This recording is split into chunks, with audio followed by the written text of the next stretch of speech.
পরম করুণাময় স্রষ্টার নামে শুরু করছি। আসসালামু আলাইকুম রহমতুল্লাহি ওয়া বারাকাতুহু। আলহামদুলিল্লাহ, আজকে বাংলাদেশের ফুলকুড়ির আসর তার 47তম বর্ষে পদার্পণ করেছে। এই উপলক্ষে বাংলাদেশের ফুলকুড়ির সকল সদস্য, শিশু কিশোর তথা সারা বিশ্বের শিশু কিশোরদেরকে বাংলাদেশের ফুলকুড়িদের পক্ষ থেকে জানাচ্ছি প্রীতি, শুভেচ্ছা, অভিনন্দন।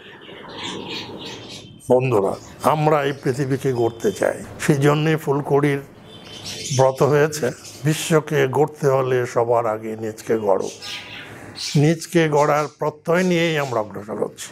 অর্জিত জ্ঞানের আলোকবর্তিকায় সামনে নিয়ে সুন্দরতম বিশ্ব গড়ে তোলে, এটা হোক আমাদের জীবনের মূল ব্রত।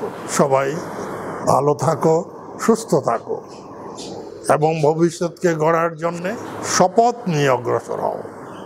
নিশ্চয়ই আমরা কামিয়াব হব এই বিশ্বকে অনাচার, দুরাচার, অকল্যাণ থেকে মুক্ত করে নেব। আল্লাহ আমাদের সহায় হন ইনশাআল্লাহ, এই দৃঢ় প্রত্যয় আমাদের রয়েছে। সবাইকে আবার প্রীতি, শুভেচ্ছা, ভালোবাসা জানাচ্ছি।